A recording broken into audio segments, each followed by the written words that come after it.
share some terrific news with you that will make a big difference for the 1.8 million Illinoisans who receive SNAP food assistance benefits. To keep more families safe and healthy, my administration sought to expand the ways in which SNAP recipients can acquire groceries to include online purchasing. As of this morning, Illinois' plan to enable SNAP recipients to purchase groceries online has been approved by the federal government. Already, Walmart and Amazon have agreed to accept online orders from Illinois' SNAP users, and we encourage any interested grocery retailer to use this program. This access will begin June 2nd without any additional legwork on the user's end. Link customers will receive an alert when they can use their card online. And the best part is that in addition to helping families shop a little easier and safer during this pandemic, this is a permanent new feature of the SNAP landscape in Illinois that will support our residents for many years to come. And now I'd like to turn it over to Dr. Ezike for today's medical update. Thank you, Governor, and good afternoon, everyone. I want to start off with some additional good news. We are seeing a decrease in the numbers of people hospitalized, the numbers of people in the ICU, and the numbers of individuals on the ventilators associated with COVID-19. As of last night, 3,914 individuals were reported to be hospitalized with COVID-19 across the state. Of those, 1,005 were in the ICU, and 554 were on ventilators. This is the lowest number since we were capturing these numbers that we have had for COVID patients in the hospital. Over the last 24 hours, 2,388 additional individuals have been reported to have COVID-19.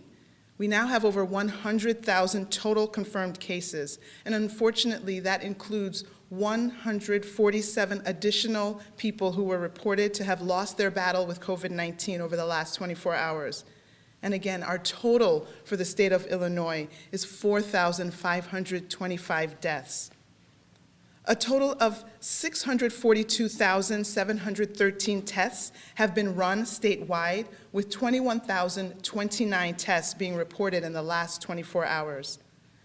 I really want to touch on briefly the type of test that's being used at the state-run community-based testing site. At these sites, like the one that just opened up in Champaign, a simple nasal swab is used. The swab looks like a long Q-tip, and the person inserts it in the nose up to about the bridge of the nose, turns it 5 times, withdraws it, and then repeats the same process on the other side. This is not the same as what's called the nasopharyngeal swab, or NP swab, which requires a trained medical professional to go further back into the back of the nasal cavity. Despite these two different methods, both of these methods or types of testing can be used and have similar sensitivity. And as someone who has received the nasopharyngeal swab, you should be happy to have the nasal swab. There has been some misinformation about these testing sites and the type of test being used, so I just wanted to clear up any confusion. It's important that we're dealing with the right information and the correct facts. I also want to highlight, I know we have many guests with us today, but I'm also flanked by the best of the best when you think of public health. We have, and you'll hear from them later, Julie Pride and Dr. Tifu Shen, who represent over 50 years of service to public health departments, including taking the Champaign Public Health Department to the next level, and a world-renowned cancer registry database created by Dr. Tifu Shen. We are in the midst of an unprecedented public health emergency, and the public health teams that have fought for years for additional resources to ensure that all of the public health functions could be met are now continuing to do more with less. But that more in these times is a Herculean more that has spanned the last 5 months with no clear end to the pandemic in sight. I'm grateful for both our state health department staff and our local health department staff who show up every day or work virtually every day, all through the week, all times of the night. They're spent and they might be tired, but they're continuing to offer what they have in order to save lives. This is happening all across the state. Whenever I talk to state or local health department officials, I try to remember to thank them for their incredible service. And so I am encouraging all the people of Illinois to show their love for their local health departments. We have 97 different certified health departments throughout the state, and they're all doing God's work right now. Some departments may have only 5 members that make up the team. Others may have hundreds, but they are all facing immense pressure as they battle this pandemic. Please let this serve as a call to action to identify your local health department and send a card of thanks or some other appreciation gesture to the public health team that's working day and night on your behalf. I thank Governor Pritzker for showing his love and support for Team IDPH. He's offered regular calls to support the team and offered other generous gestures while we took on this COVID-19 response. Team IDPH and the local health departments are the governor's unwavering partner as we serve every corner of Illinois. Thank you for your support, and please don't forget to show some love to your local health department. And with that, I will summarize comments in Spanish. Buenos tardes. Tengo buenas noticias. El número de personas hospitalizadas está bajando. Reportó 3,914 personas en Illinois fueron hospitalizadas con COVID-19.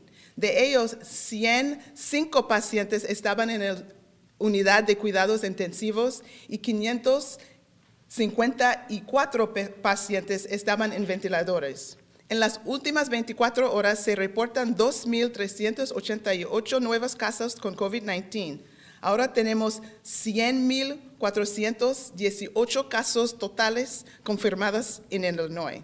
Desafortunadamente, esto incluye 147 personas adicionales con COVID-19 que han perdido la vida, para un total de 4,525 muertes. 21,029 pruebas hechas fueron reportadas en las últimas 24 horas. Quiero mencionar brevemente el tipo de prueba que se está utilizando en los sitios de prueba basados en la comunidad administrados por el Estado. En estos sitios, como el que acaba de abrir en Champaign, se usa un hisopo nasal simple que parece como un Q-tip y está aprobado por el CDC. Hemos oído mala información sobre esta manera de prueba en nuestro sitio. Quiero que sepan la verdad. Hay varias maneras de hacer una prueba de COVID-19 y todas son efectivas. Estamos en medio de una emergencia de salud pública sin precedentes y los equipos de salud pública han luchado por años para recursos adicionales en sus comunidades. Ahora continúan haciendo más con menos, pero ese más es un más hercúleo que han hecho los últimos 5 meses sin un final claro a la vista de esta pandemia. Estoy agradecida al personal del Departamento de Salud locales que se presentan todos los días de la semana y en todo momento de la noche y nos ofrecen lo poco que quedaba en su tanque para salvar vidas. Pido a la gente de Illinois que muestran su amor por su Departamento de Salud local. Tenemos 97 departamentos de salud locales diferentes en todo el estado que están haciendo el trabajo de Dios en este momento. Algunos departamentos tienen 5 empleados y otros pueden tener cientos de empleados, pero todos enfrentan una inmensa presión mientras luchan contra esta pandemia. Esta es una llamada de acción para identificar su departamento de salud local y enviar una tarjeta de agradecimiento al equipo de salud pública que trabaja día y noche en su nombre. Gracias para su apoyo. And with that, I will turn it back over to Governor Pritzker.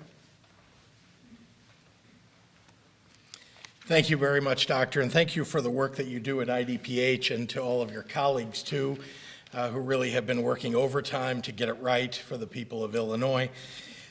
In the midst of this coronavirus pandemic, all Illinoisans have been forced to carry out a very difficult task of fighting against an enemy that you can't see until you or your loved ones fall sick. Slowing it down has required us to stay home and to stay apart for 2 months already. And the virus has brought with it an enormous financial toll on workers and families. Somehow you have found the strength to do what's been required to fight the fight. And you have done these things with exceptional grace and compassion for your fellow Illinoisans. You are slowing the spread. You're bending the curve, keeping our hospital capacity from being overwhelmed. All around the state, in our streets and our grocery stores, you see people wearing face coverings, knowing they are protecting each other, doing the right thing for their communities and their loved ones. And because of your perseverance, we have reduced our rate of spread tremendously in every region of the state since even just the beginning of May. We have seen our positivity rate drop. Our current 7-day average is 10.3%. The need for hospital beds and ICU beds and ventilators has decreased. We are building up our ability to test and contact trace, which allows us to slow and eventually stop new outbreaks before they start. When I introduced our reopening framework, I said that we can and we will make our Restore Illinois plan smarter as we move forward. That is as true today as it was a few weeks ago. We are by no means out of the woods. The virus is still causing sickness and taking lives, but directionally things are getting better. And because of these advances, we are able to make some modifications to allow more activity during phase 3 of our reopening plan, Restore Illinois, which all regions of Illinois appear to be on track to reach by the end of May. Every day from the beginning of this pandemic, my team and I have been in close consultation with public health experts, both inside and outside government, to discuss when and how we can return different elements of everyday life for Illinoisans. Our mission has always been to get people back to work, get students back to school, and return to as much normalcy as possible without jeopardizing the health and safety of Illinoisans. To do so, we've listened and learned and tracked the science and the data every day to ensure that we're taking the best possible approach. Based on that work, the experts have indicated that we can build onto our plan to bring back more activities faster, as long as Illinoisans continue to do as we have been doing, adhering to precautions and safety measures to keep each other safe. I want to begin by talking about bars and restaurants, many of which are the beloved institutions that make the cities and towns of Illinois so special. The local diner, the corner bar with friendly servers and bartenders and owners known to the whole community. Tragically, they were some of the first and hardest hit by this pandemic. To date, my administration has delivered tens of millions of dollars of assistance to small businesses, including to bars and restaurants. The industry employs hundreds of thousands of people in every corner of our state, and financial assistance isn't enough. So it's been important to me to reopen them, but only if it can be done in a way that keeps its employees and customers safe. Given what is known about how this virus spreads in closed spaces, our public health experts made the decision early on that bars and restaurants should not open their regular indoor food service, and that's still the case until we reach phase 4. That has turned out to be a good public health decision, but we have to put public health first, and that means the safety and peace of mind of consumers and employees alike. But the epidemiologists now believe that summer offers us an opportunity if proper precautions are taken by businesses and their patrons. So after listening to and working with restaurant industry representatives together with our epidemiologists, today I'm announcing an additional option for bars and restaurants interested in resuming operations earlier. Opening for outdoor seating when phase 3 begins, likely for everyone just 9 days from now. With the right restrictions, tables 6 feet apart and away from the sidewalks, masks and distancing measures for staff, and other precautions, the experts believe that these services can open at a risk comparable to other outdoor activities, and give our hospitality industry a much-needed boost as they work to keep their businesses on their feet during this terrible crisis. On that note, I want to encourage municipalities and mayors who are interested in helping restaurants expand their outdoor seating options to do whatever is in their power and best fits their communities to help these restaurants. We've seen an incredible outpouring of creativity from every corner of the state throughout this crisis, and I have no doubt that Illinoisans will continue that spirit as we pave our way forward. Looking ahead, I also want to elaborate on next steps for outdoor activities. As laid out in Restore Illinois, Phase 3 permits all gatherings, not just essential ones, of 10 people or fewer. That means if you want to go enjoy a picnic in the park or a walk with 9 other people, you can. Just remember to wear a mask or face covering when social distancing can't be maintained. With this new 10-person gathering limit, our restriction around outdoor activities in Phase 3 will see some changes. That means boating or camping with up to 10 people is welcome in boats that are an appropriate size to hold that number. Illinois is also allowing the reopening of indoor and outdoor tennis facilities with IDPH safety precautions and capacity limits. As for golfers, in Phase 3, courses can allow foursomes out on the same tee times. Carts will also be permitted with only 1 person per cart or 1 immediate household per cart. With significant work to determine staffing and safety measures, all state parks will reopen on May 29th. All concessions will reopen as well under guidelines set for our retail and food service businesses in Phase 3. I know how important our state parks are to communities across our state, and the staff and leadership of our Department of Natural Resources are looking forward to welcoming Illinoisans back. Additionally, in the coming days, we will be providing guidance on how other outdoor recreational businesses, such as driving ranges, outdoor shooting ranges, and paintball courses, can safely open their doors in Phase 3. And on the topic of the days ahead, I want to remind everyone of the other businesses and activities already laid out for Phase 3. In Phase 3, personal care services like nail salons, beauty salons, spas, tattoo shops, hair braiders, and barber shops can open with IDPH safety precautions and capacity limits. For health clubs, gyms, and fitness studios, one-on-one personal training in indoor facilities and outdoor fitness classes of up to 10 people are allowed with precautions adhered to. And all retail stores, basically any store that wasn't already open as an essential business, can choose to open their doors to an in-person shopping with IDPH safety precautions and capacity limits in place. Of course, there's a whole lot of life outside these arenas, and I know people will have questions on the specifics of these announcements, as well as on topics outside of what I've outlined today. In the coming days, we'll be releasing formal industry-specific guidance developed in consultation with business owners and employees, particularly around workplaces and childcare.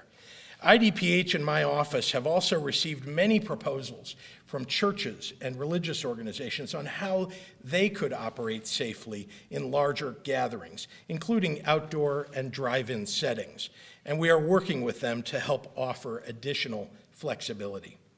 Finally, I want to be clear that local governments have every right to establish stricter guidance to local businesses or for local recreation in any of these areas if they believe it would be in the best interests of the people that they represent.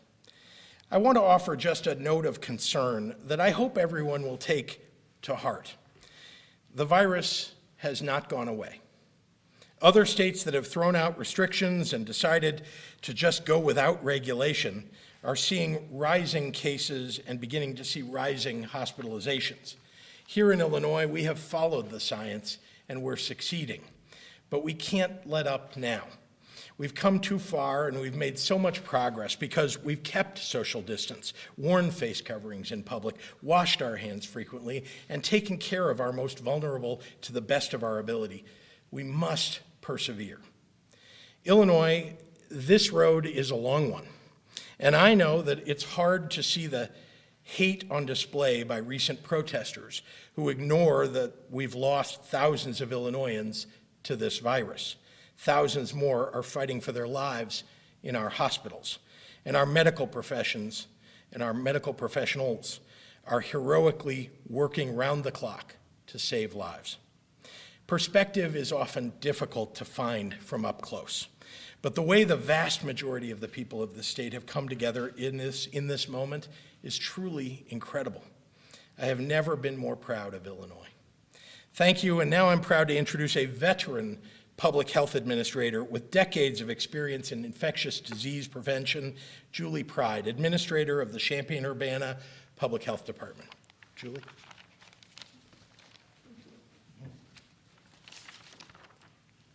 Hi, good afternoon. I'm Julie Pride, administrator for Champaign Urbana Public Health District. Thank you, Governor Pritzker, for the opportunity to be here today for this welcome announcement on our path to safely restore Illinois and for always leading with science and public health. I also want to thank Dr. Ezike for always listening to local public health departments and for valuing the input that we bring from our local communities all across Illinois. In Champaign County, as in all over Illinois, we are ready to safely transition into Phase 3 of the Restore Illinois Plan. The outdoor restaurant reopening carefully weighs public health concerns with the desire to open up the economy as well. Our local community partners are combining their entrepreneurial creativity with public health infection control guidance to craft innovative solutions for the challenging times that we find ourselves. New partnerships are being formed and old partnerships are being strengthened. There will likely be some changes made to how we do things as a society long after the pandemic is over. Not because they are required, but because they work better. Innovations made to accommodate social distancing in outdoor dining, such as reservations and closing streets to expand seating, may become the new way of life in vibrant downtown districts even after the pandemic ends. I have always been very impressed by the generosity and kindness shown by the restaurant industry. They are constant contributors to fundraisers, local sports teams, and charities. They not only support each other, but they are often among the first to offer help in any type of emergency. On the very day that the governor announced the closure of schools, to help flatten the curve, many restaurants around the state announced free lunches for all school-aged children. Now is the time that we all need to give back to our restaurants and all the businesses that are opening in Phase 3. They need everyone to follow the guidance and the new procedures that are being put into place. They need everyone to be patient with their staff and other patrons as we all adjust to the new normal. And they need us to respect their health by wearing face coverings when it's required. Let's all move into Phase 3 together, and let's do it safely and with intention. Thank you. And now I would like to introduce Sam Toya from the Illinois Restaurant Association.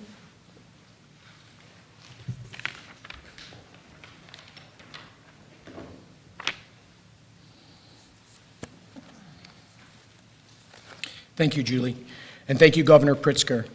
I appreciate the opportunity to be here today. I'd like to first begin by thanking the hospitality industry for their resilience, their voice, and their commitment to community. Every day, we learn about operators and chefs throughout the state feeding medical workers, first responders, their industry peers, and the community at large. I'm astonished by the generosity and the spirit we see from our industry during this time of crisis, even when their own future hangs in balance. Our restaurant industry, the largest private sector employer here in the state of Illinois, has been hemorrhaging for the past 9 weeks. More than half our restaurants have closed and sales are down 70 to 80%, and more than 321,000 of the 594,000 people that work in the restaurant food industry in bars have been laid off.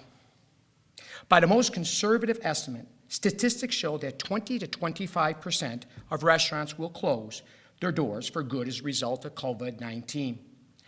Representing nearly 26,000 restaurant owners statewide have voiced their concerns to the IRA about the dire circumstances they face and the future of their business.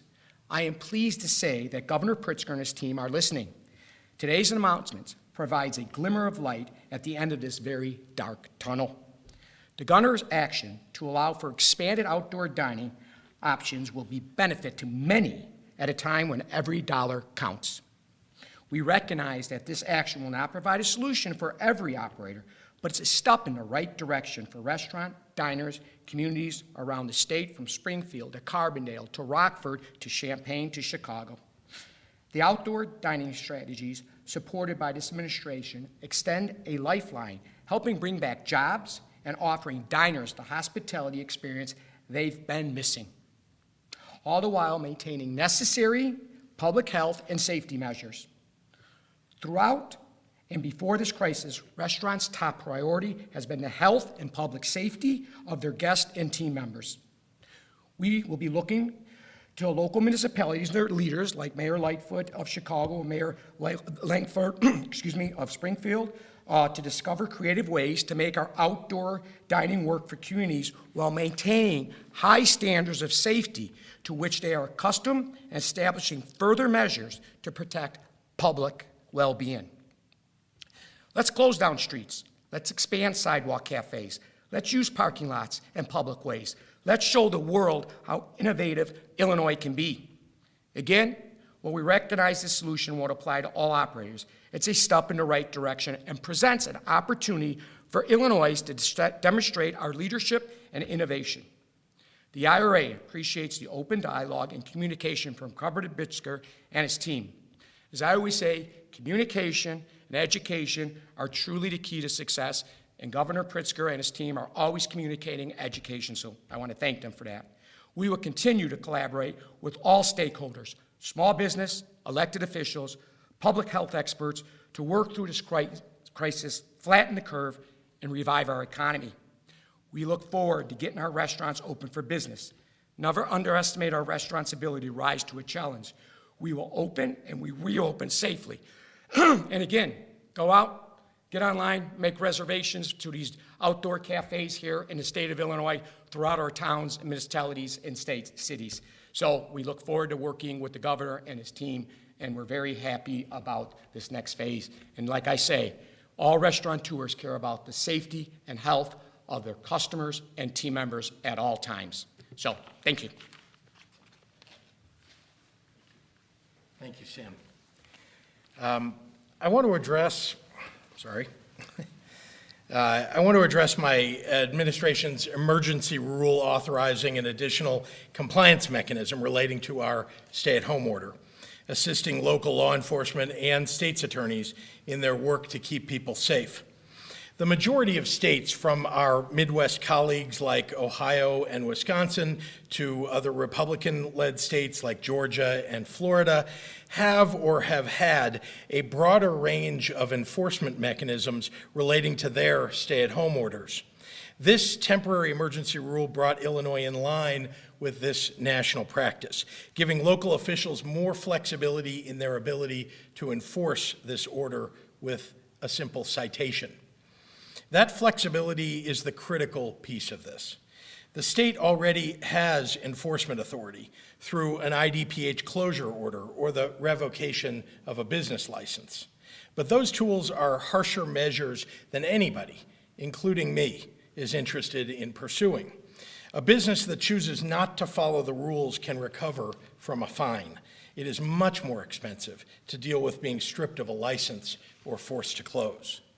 The General Assembly has now returned to its operations for the first time since March, and in consultation with leadership in the State House, my administration has decided to withdraw this rule in order to pursue legislation with the same intended mechanism in a phased manner, in line with the Restore Illinois plan.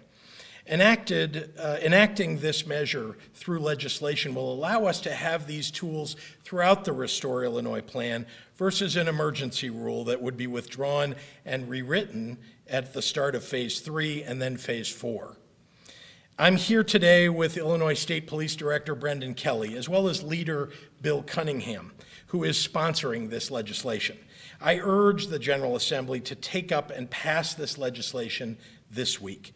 Given the importance of what we are trying to do here, we will look to file an additional rule if legislation does not occur.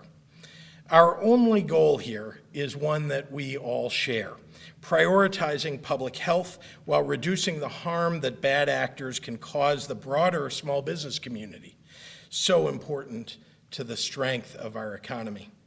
And with that, I'd like to turn it over first to Leader Cunningham. Thank you, Governor, and thank you for your leadership throughout this crisis.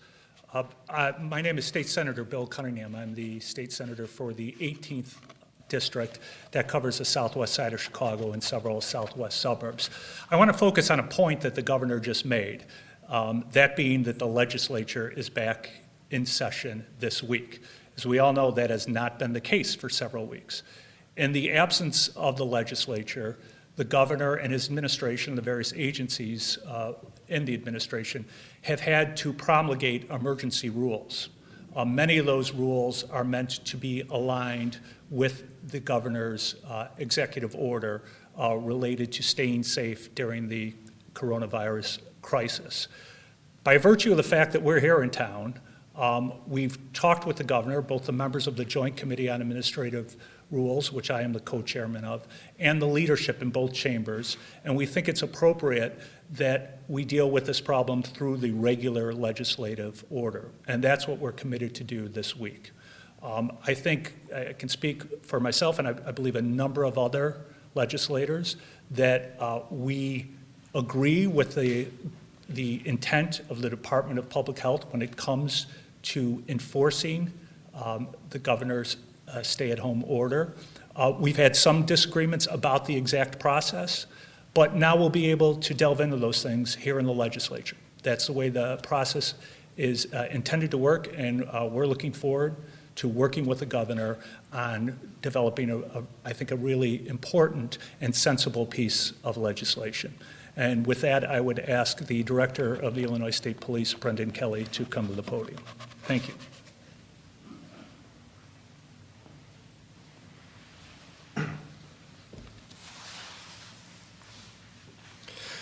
Thank you, Governor. Thank you, Leader.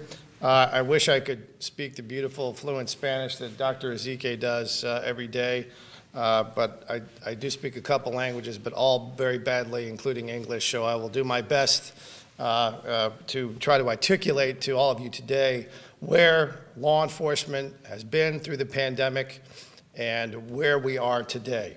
Let me just first say, the men and women of the Illinois State Police, indeed all law enforcement throughout this pandemic, have done simply an amazing job. The level of professionalism that they've shown, the compassion that they've shown, the patience that they've shown in an incredibly difficult situation is something that we should all be grateful for and something that we should all be very proud of. This is probably the most difficult public policy problem that law enforcement has faced, certainly in our lifetimes. Balancing the need for public health and public safety, as well as the need for personal rights and personal concerns and the ability for people to live their lives. This is an extremely difficult problem, and the men and women of law enforcement have risen to the challenge at every stage to do everything they can to protect the public health in these very difficult circumstances. Now, during this phase, during the pandemic, the word enforcement in law enforcement has come to mean many different things. And so let me just remind everyone what the incremental steps are, the various actions that have been taken by law enforcement, both at the Illinois State Police and throughout the state, locally, federally, at every level in terms of enforcement. And that has always begin with a conversation between the members of law enforcement and the public or businesses that may be not complying with the health requirements that have been put forward by the Department of Public Health and through the executive order. That increases to perhaps a verbal warning or a written warning or a notice to cease and desist that type of activity which may be violating the health guidelines that have been put out by the Illinois Department of Public Health. Eventually, that moves to the level where you have an impact on someone's license. We have worked, the Illinois State Police and other agencies have worked with state agencies like the Liquor Commission, the Department of Public Health, DCEO, Illinois Department of Financial and Professional Regulation, when it gets to the point where that conduct is impacting someone's license. There's also been the process of working with local health departments to initiate temporary restraining orders or closure orders. Let me say, from the very beginning, it has been the governor's intent and the governor's direction from day one that no one be arrested, no one be taken to jail, no one be put in that situation for violating the conditions of the executive order or any emergency rule. And that is the case today. The Illinois State Police have not taken anybody to jail for violations of the executive order or for any conditions related to emergency rules promulgated by any agency during the pandemic. It has also been understandably clear that everyone is reluctant to pursue a full closure order and completely shut down a business and put that business out of business for whatever period that may be. That is a pretty harsh remedy, and there's not anybody who has it in their heart to want to pursue that remedy in the event someone is violating the health rules that have been put forward during the pandemic. In addition, there's been no one who's had a desire truly to be able to pursue violations of the licensing requirements. No one wants to take somebody's liquor license permanently and put that business out of business. Absent that act, absent those measures, the Illinois Department of Public Health Act, which has been in the book for many years, we are left with enforcement of any type of rule that falls under the Illinois Department of Public Health Act. Now, the senator, the leader Cunningham, and the governor, as they have mentioned today, are moving forward with some type of legislation. What's important is that we get what all law enforcement has been seeking throughout this process, and that we hope to see at the end of this process is consistency, clarity, and fairness. And now that the legislature is stepping up and offering something in addition to what we have in the Health Act, these emergency rules, we will work with them, we will work with the administration, and we will work with all the legislators to provide some type of feedback and process going forward so that we have that consistency, so we have that clarity, so we have that fairness.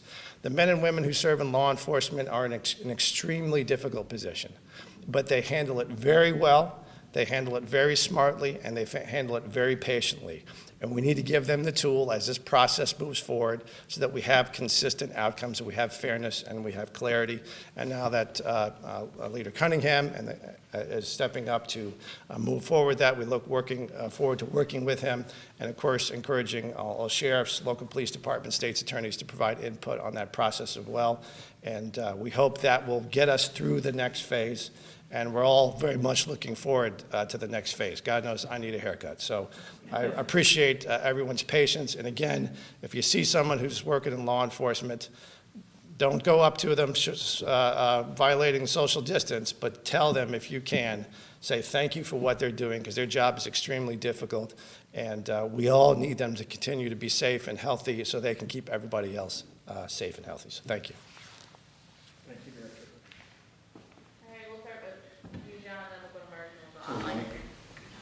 Oh, thank you.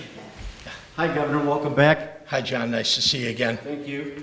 Bear with me. I haven't seen you for a while, so my questions go back to mid-March. Well, you've been asking questions. First I've heard question your is name from my called. mother, who's seen my hair and wants me to ask you where you got your Flowbee. I never was able to get a hold of a Flowbee, although Yeah, I they're know all that a over eBay, colleague of yours in the media happens to have one, so we may need to borrow his. They're, given the style choices that many of us in the media get, there probably is a Flowbee around. First question, a lot of questions about the J-Car rule from Greg Hines of the Cranes and Rick Pearson of the Tribune and Doug Finke of the State Journal-Register, and Mark Maxwell added one in our collusion beforehand. Those have been answered in large part, but I guess what remains is for you or Senator Cunningham to explain what this new bill will do and why you think it will have Republican support, or do you care whether it has Republican support? Well, I would go back to the original intent here anyway, which is to make sure that we had some enforcement mechanism. And as I've said all along, nothing that would involve arresting somebody. It's really an ability to issue a citation of sorts. But I want to turn it over, if you don't mind, to Leader Cunningham for his input, since he's going to be the sponsor. He is the sponsor. Thank you, Governor. I think it's fair to say that there was a bit of an overreaction to the original rule. And that, I think, was created by the fact that it referred to a Class A misdemeanor. Now, as the director said, never any intent to see anyone arrested. There is a provision of a misdemeanor that allows for a fine. That was the intent. That was the intended enforcement tool, not a criminal charge that would end up in detention. So we want to clarify that that is not part of our effort. That if there is any sanction in place, it would not be anything beyond a fine that would be adjudicated in the civil court system or through some administrative system, and not through the criminal courts. We also, as has been mentioned, want to avoid revoking licenses. That could have, I think, a long-lasting negative effect on a business. What we want to have is something that our public health departments and the police departments that they work in concert with, to have tools to enforce the stay-at-home order, make sure businesses are following aspects of that order. And I think it's fair to say we would like to do it with a soft touch. That is the intent of the legislation. Obviously, we will go through the process with both chambers going back and forth. But again, we're looking to land on the intent of the rule. We'll just do it through the regular lawmaking process. Governor, you've been challenged on your executive authority before. Was this one where you finally said, I'm not going to die on this hill, that let's let the legislature have a say? No, I think the senator leader really expressed it well. You know, the challenge of the existing legislation, which was originally enacted, I think, in the 19th century, is that it only allows for a Class A misdemeanor.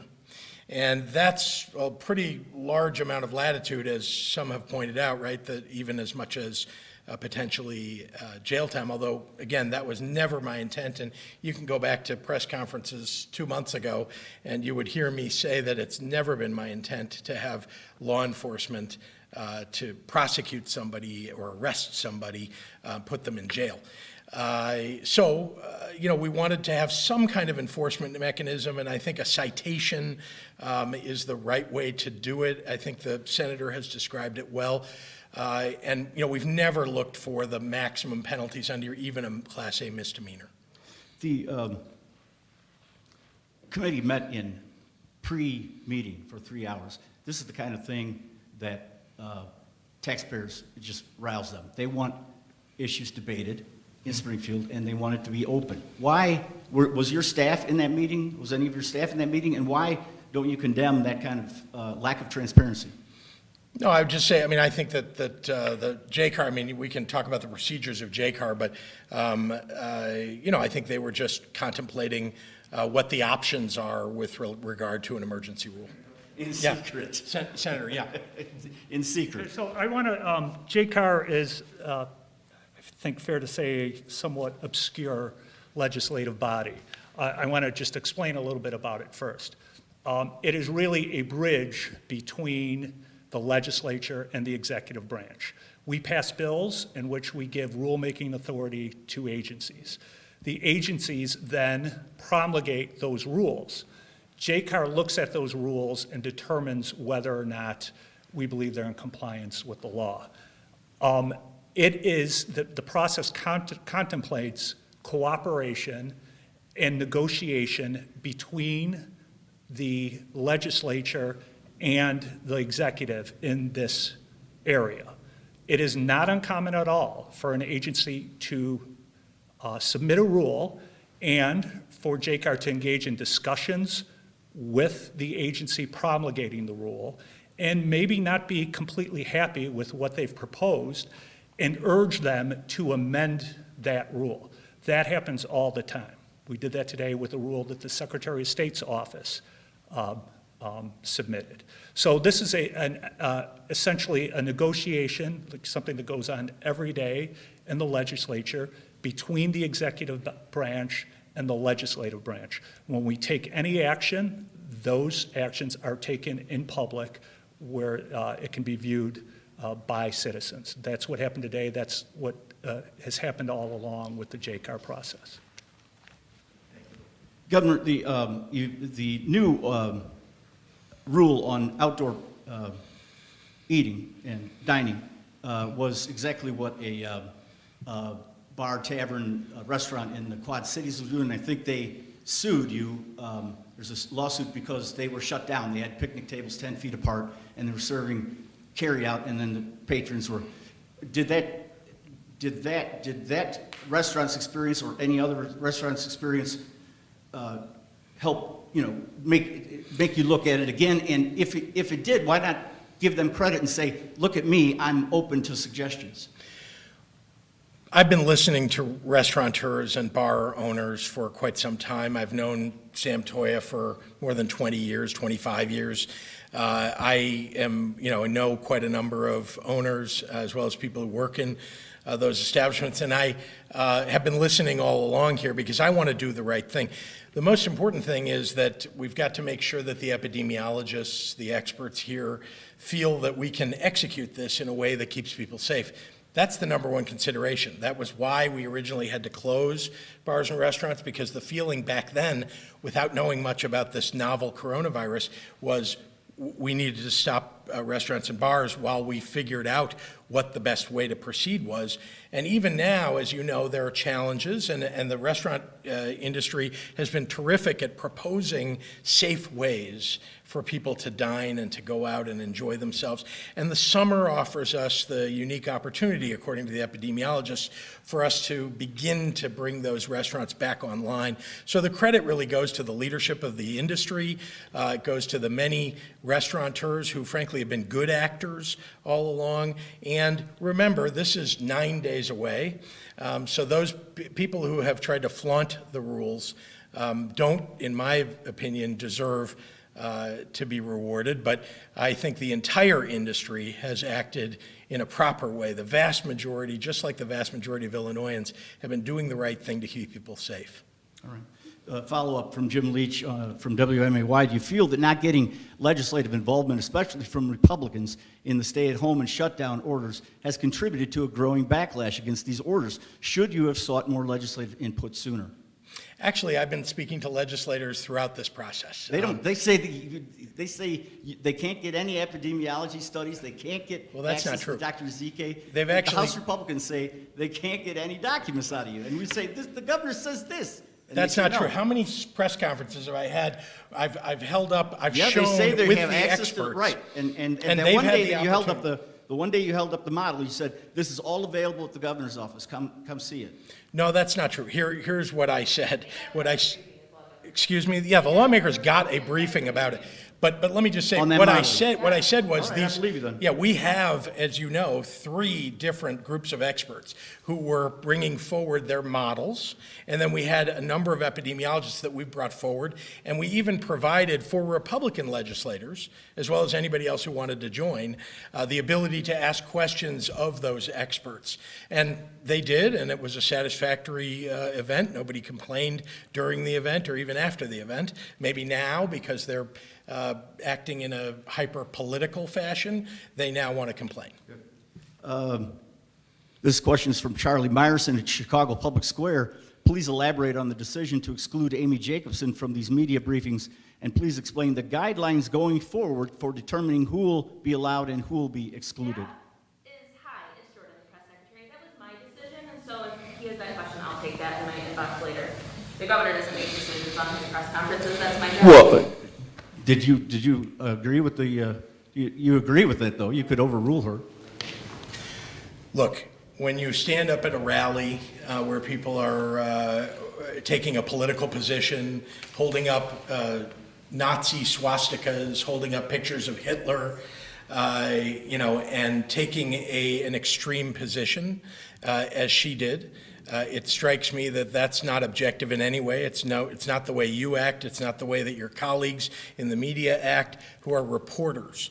That is not a reporter. She represents a talk show that has a particular point of view. We allowed her to ask questions because once upon a time she was a reporter, but she proved that she is no longer a reporter. Dr. Ezike could probably take this, although Governor Pritzker, you're welcome to. This is from Jonah Meadows at patch.com. The governor said Monday 29% of known cases are currently involved in tracing and that the industry standard was 60%. To move to phase 3, the Restore Illinois plan calls for, quote, begin contact tracing and monitoring within 24 hours of diagnosis. While moving to phase 4 of the plan and open schools and restaurants requires the government to be able to, quote, begin contact tracing and monitoring within 24 hours of diagnosis for more than 90% of cases in region. Yeah, Charlie says, but IDPH does not publish any data on the status of that metric either by region or statewide. So in what percentage of cases does tracing begin within 24 hours statewide, and will that data be published by region? I'll let Dr. Ezike give you the last half of that, but I just want to be clear that it's the 90% of the possible contacts. Remember, many people who are contacts of people who have COVID-19 aren't reachable or don't want to be reached. And this is the case if you look at the Massachusetts Contact Tracing Collaborative and really all contact tracing. Anybody who's been in that world will tell you that just because you call somebody doesn't mean they're going to pick up the phone. Just because you knock on their door doesn't mean they're going to answer the door. And there are many people who don't give their information or we don't have information for. So I'd be happy to have Dr. Ezike give you the rest. Yeah, thank you for the question. So, of course, this is a robust effort that is, we're laying all the seeds now. Obviously, we have said before that the amount of staff that we will need to be able to reach all of the people who test positive exceeds what we have within our local health departments and our state health department.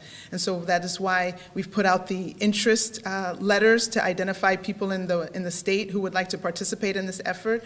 We're working with academic institutions. We're working with medical schools to identify a student, medical student, and nurse volunteers who want to participate in this effort. So all of that is being laid, that foundation, so that we can start getting up to those very ambitious goals, which we need, which will help us decrease the transmission of spread by identifying people early and having them stand down once they find out that they've been exposed. So again, all of this is happening. The work is going around. Again, 24 hours a day, people are working to get this in place.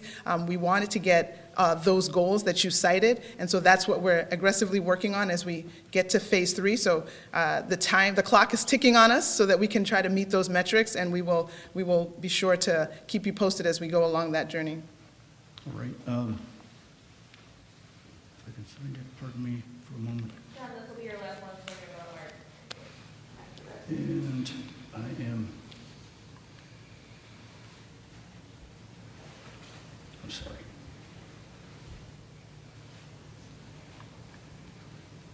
Smartphone's too smart for me. I can't find it. Mark? Hold on, wait. Oh, I'm sorry. Yeah. Hi, Governor. Friday, IDPH filed this emergency rule. You've addressed this somewhat.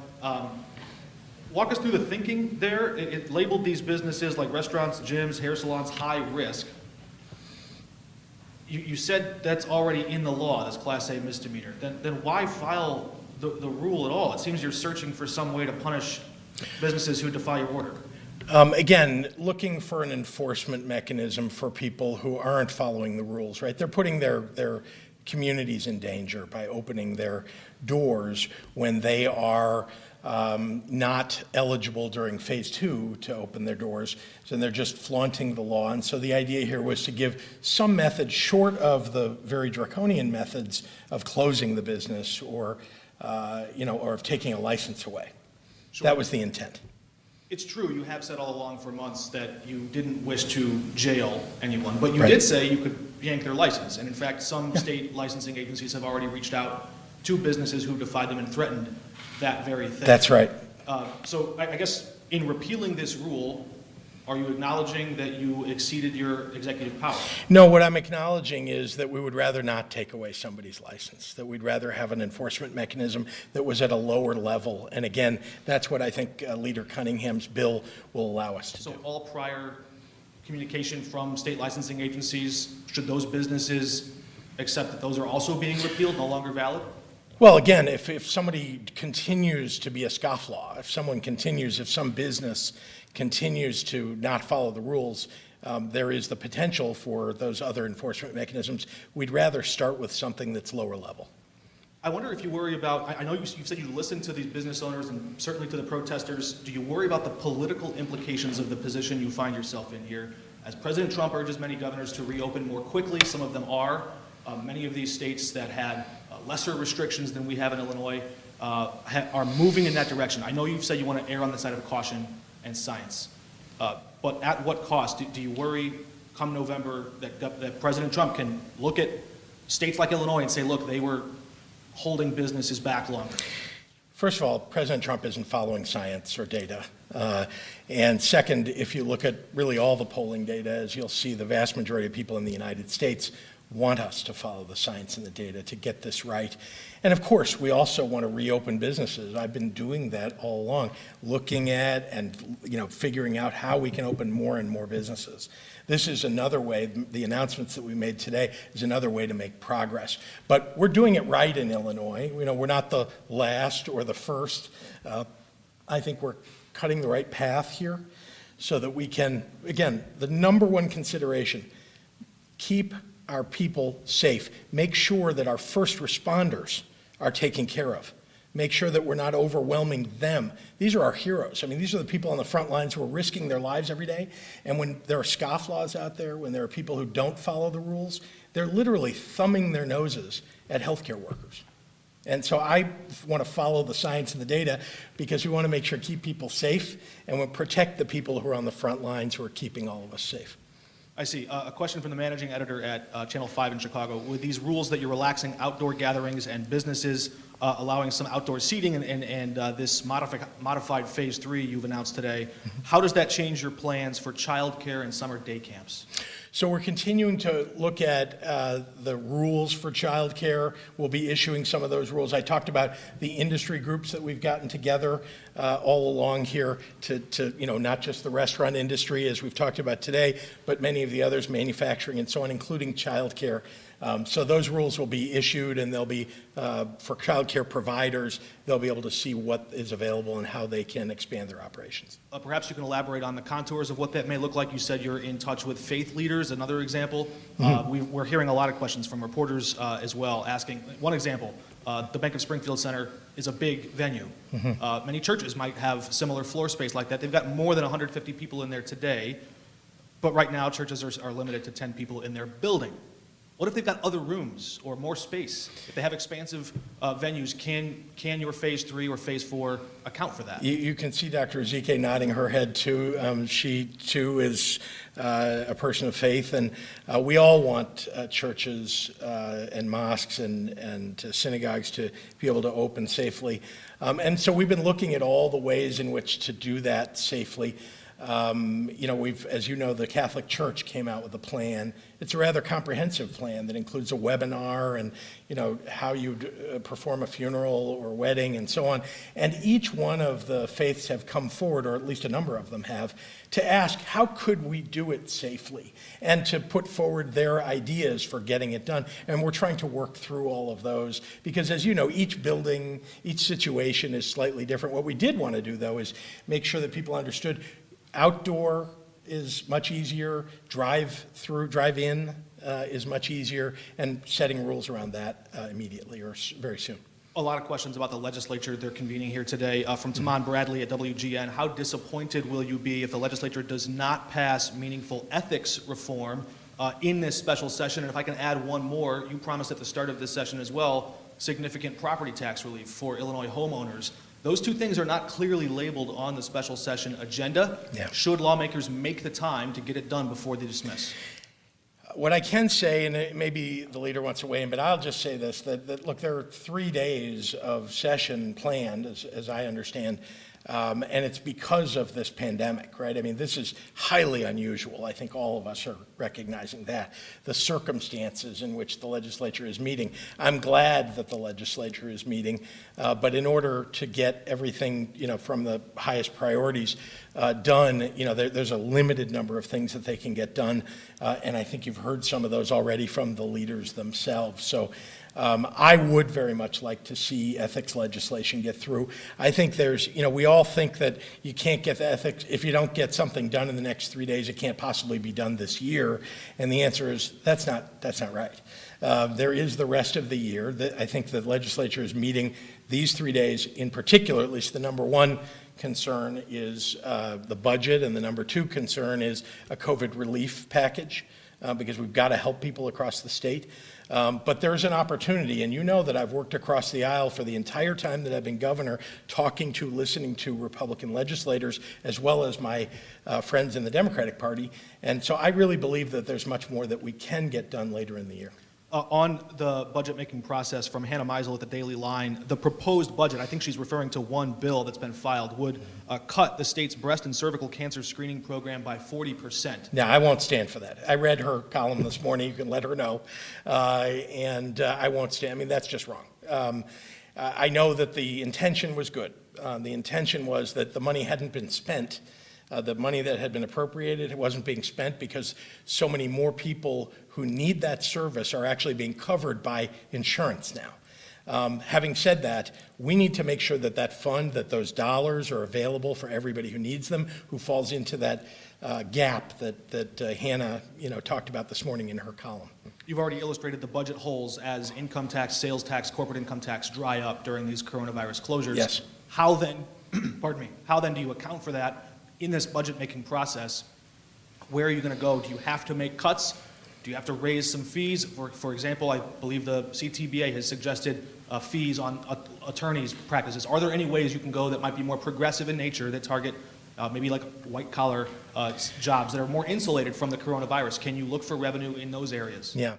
So as you know, I put forward a budget back in February. Things have changed quite a lot, but an outline of that budget, the outline of which the legislature took upon itself and then worked in their working groups to try to figure out how do you address the shortfall of revenues across the board.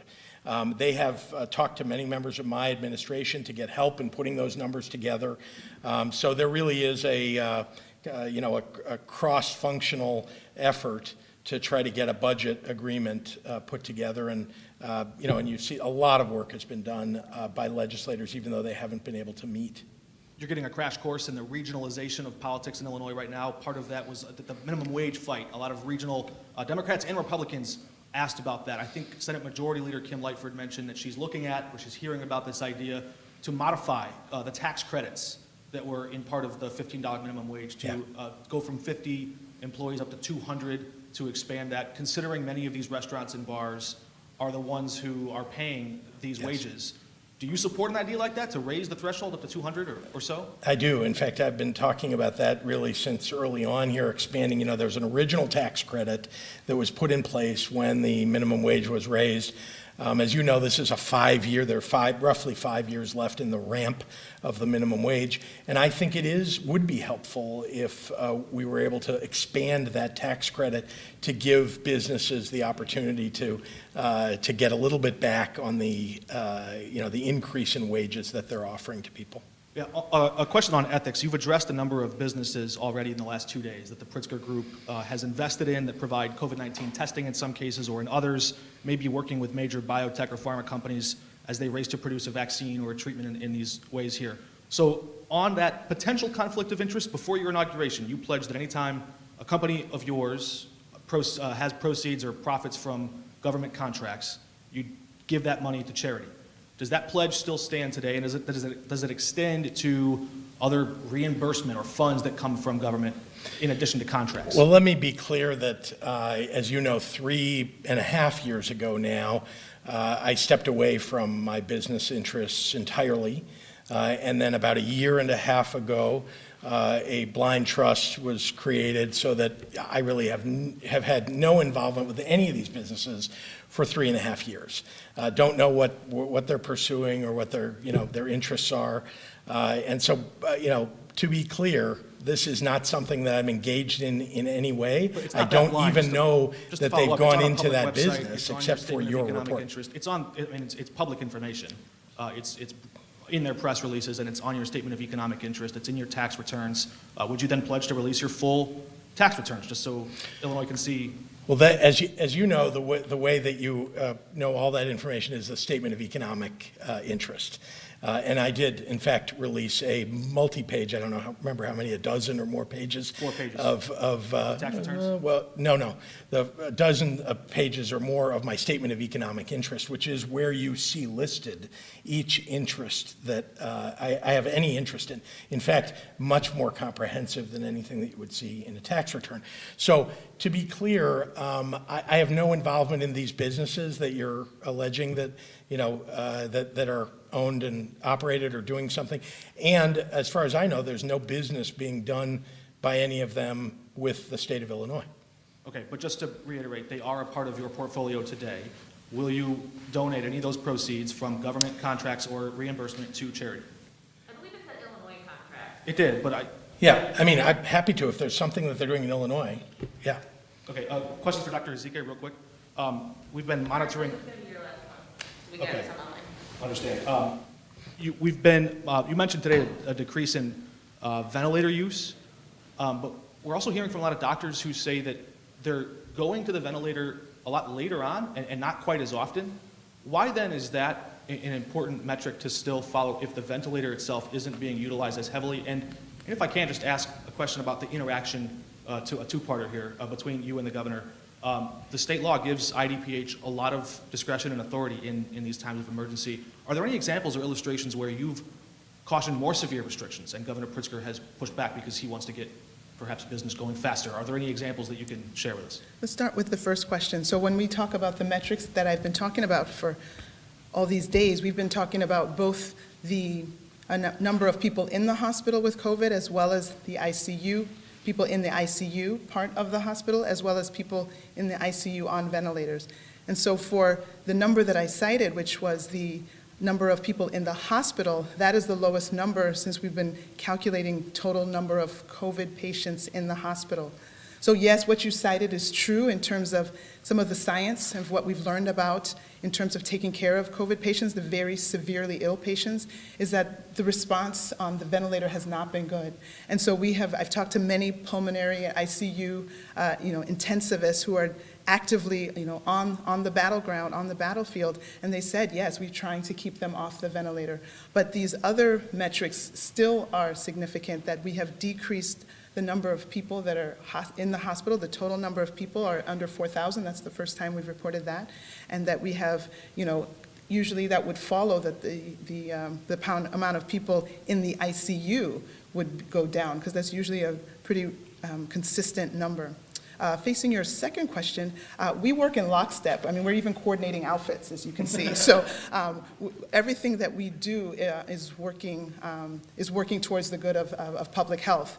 As I tried to mention, my public health champions, let's not forget that we would absolutely induct Governor Pritzker as a public health champion. He's a master of laboratory science, knows everything about COVID testing, and he's followed the science, knows the parameters, knew all the different plans that the White House had, the metrics that we should be following, has been such a proponent of contact tracing.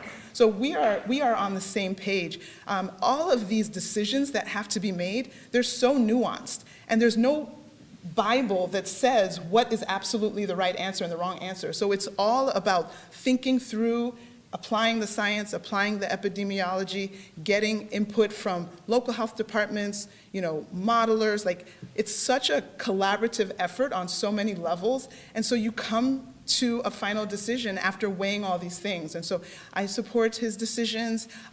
If I have something that I think is a very important consideration, I absolutely bring that up. He's always hearing what I have to say. So yes, we're working together, and we will continue to do that throughout this. This is really the hard stage.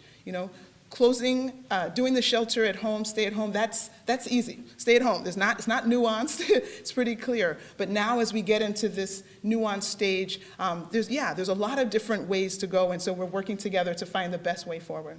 Okay, we'll go to some questions online. Chris Ty, WBBM. Suburban Chicago mayors outside Cook County asked not to be a part of the Northeast Health Region. They say you won't meet with them to discuss their concerns of being last to normalize. Do they have a point? Why not meet with them? I don't know what that last to normalize means, because everyone's on track. Yeah, I'm not sure either.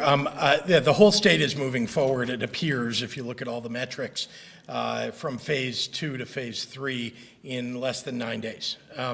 So that's going to happen. In terms of meeting with people, I mean, as you know, I've been in isolation for the last, I'm not sure, 10, 12 more days. And furthermore, I've been willing to listen to really everybody. I've made calls. I've discussed this with mayors all across the state, some who agree with me, some who disagree with me. Most importantly, people have offered me good ideas that are being incorporated. In fact, you saw that on May 1, we made changes to the stay-at-home order that included things that had been asked of me by Republican legislators and by Republican mayors, as well as Democratic mayors and legislators. So, you know, I've been willing to listen and make a lot of changes. And people have sent me, I can't tell you the number of plans that have been submitted to me by different individual cities, counties, groupings of cities. So it's been a helpful exercise. But it's my job here is to try to synthesize all that and then go to the epidemiologists and say, what can we do? In many ways, and maybe this is in part in response to Mark's question, in many ways, I come to Dr. Ezike and her team and I say, what about this? Can we do more of this? I got this idea from a mayor or from a business owner or an employee of a business. And, and I say, can we do this? How would you do this? When could we do this? Why would it be allowable then and not now? And those are kind of the dialogue that we have about quite a lot of things. My expertise, if I can claim one, is that I was in business before I became governor. That's something that I know a lot about. I'm not an epidemiologist. I'm not a doctor. I'm not a public health expert. And so there's one thing I've learned in life: know what you don't know and be willing to ask for help. Politico, can you talk about what the gaming board is up to? If they're not furloughed or overseeing closed casinos, are applications being approved for them to come out of the gate to start building casinos approved in the capital plan? We're very interested in making sure that the gaming board moves forward, and in fact, we've made changes so that they have the ability to meet, and so there'll be rules that'll be promulgated going forward. Okay. I think we answered most of these.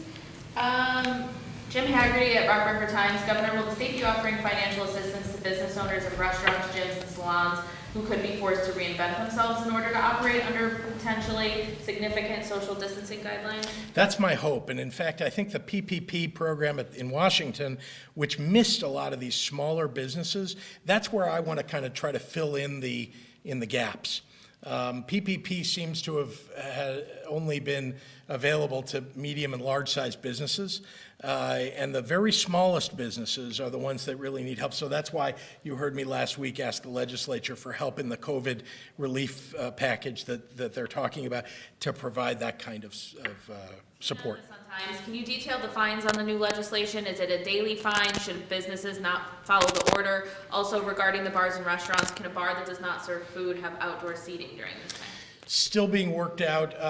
On the outdoor seating, I would defer to Sam, if I may, in a moment, but I just want to say, but we're talking to the legislature, to Senator Cunningham, Leader Cunningham, about exactly how we would implement that. He's given you some broad parameters, but obviously he's got colleagues he needs to work that out with as well. So, Sam, do you want to talk about outdoor seating? So, excuse me again. So on outdoor seating, obviously it's the local municipalities that give those licenses out. So we're working with, cities throughout the city and towns throughout the state of Illinois here to see what they're going to get creative, because I'm sure there might be restaurant bars that might apply for an outdoor sidewalk cafe. And then we'll see if the local municipalities, what they're coming up with. So like the governor says, there's still 9 more days before we can open up slowly the economy here. And the one thing is that I know that the governor and his team and all municipality leaders know social distancing. So that's number one. So if they come up with a plan, that they apply for a sidewalk cafe, maybe we close parking lots, maybe we close bus lanes, bike lanes, streets, we don't know yet, but social distancing is number one. And then, can we do the social distancing and do drinks? They used to be called bartenders, now they're called mixologists. So yes, people would like to go visit some places and have some drinks from the mixologist. So. Marnie Pike has one that you could probably answer too, Sam. Should people have to wear masks while they're outside at these restaurants? Should servers wear masks? We're working on PPE. It's very important. Obviously, hand sanitizers, obviously face covering, gloves, social distancing, like I said, is number one. So yes, we always say do not go against the governor's executive order, so everyone should wear their mask. Obviously, they need to take their mask off when they're eating, but if they go to the bathroom, when they leave, they put their mask back on. So yes, again, we are working on guidelines, but we're listening to the scientists and doctors, because the number one thing is we don't want to open the economy and then close it again, okay? That is what restaurateurs, bar owners totally understand. That would be the death. So again, we want to listen to the scientists, doctors, work with our local leaders to, help the bars and restaurants. This will be our last question, because I just got an email from a viewer who watches these live who said this is going on too long. Yvette Shields at Bonfire. Governor, can you provide additional details on a proposal to issue up to $4.5 billion of short-term debt through the Fed's municipal liquidity facility? Is it the state's intent to issue the full amount? We hope not, because there is a state and local funding bill that is working its way through the Congress even now. Whether the entire HEROES Act gets adopted by the Senate, unclear, but it is reasonably clear to me that Republican governors and Republican senators need to support their states just as much as Democratic governors and Democratic senators do. And so I think that we're going to see a state and local funding bill go through the Senate. Can't tell you exactly when, so our hope is to not have to access that window that's been made available to states, but we will if we need to. All right. Just one final one. Representative Bailey just now being voted Yeah. out of the House. Can you respond to that, or to maybe to the risk of even being in that building with so many people without a mask on? What's the danger there, and what's the political ramification? I think all of us have been educated on the why we want to use face coverings and what that does. I think Governor Pritzker has explained that eloquently many times before, that when you put on a face covering, you're trying to collect your secretions from when you talk, laugh, cough, whatever you might do that's going to release these droplets. And so being able to kind of capture that really can decrease spread of whatever we're harboring. We don't know. As we know, there's a growing percentage of infection that's transmitted when someone is not even visibly ill, doesn't know that they have the virus. It's asymptomatic or pre-symptomatic. So if we want to try to be as respectful as we can to people around us, and if your health situation allows you to wear a face covering or mask, that's a very simple gesture which helps you protect people from what you may know to have or may not even know that you have. And so anyone who doesn't want to do that, it brings into question what that signifies. But I'm just saying that when you do it, you're definitely decreasing your risk of transmitting any kind of virus. And there are other viruses besides just coronavirus, but transmitting anything that could be harmful to someone else. Well, the representative has shown a callous disregard for life, callous disregard for people's health. You just heard a doctor tell you why people wear masks in the first place. It's to protect others. So clearly, the representative has no interest in protecting others. Thank you, everyone.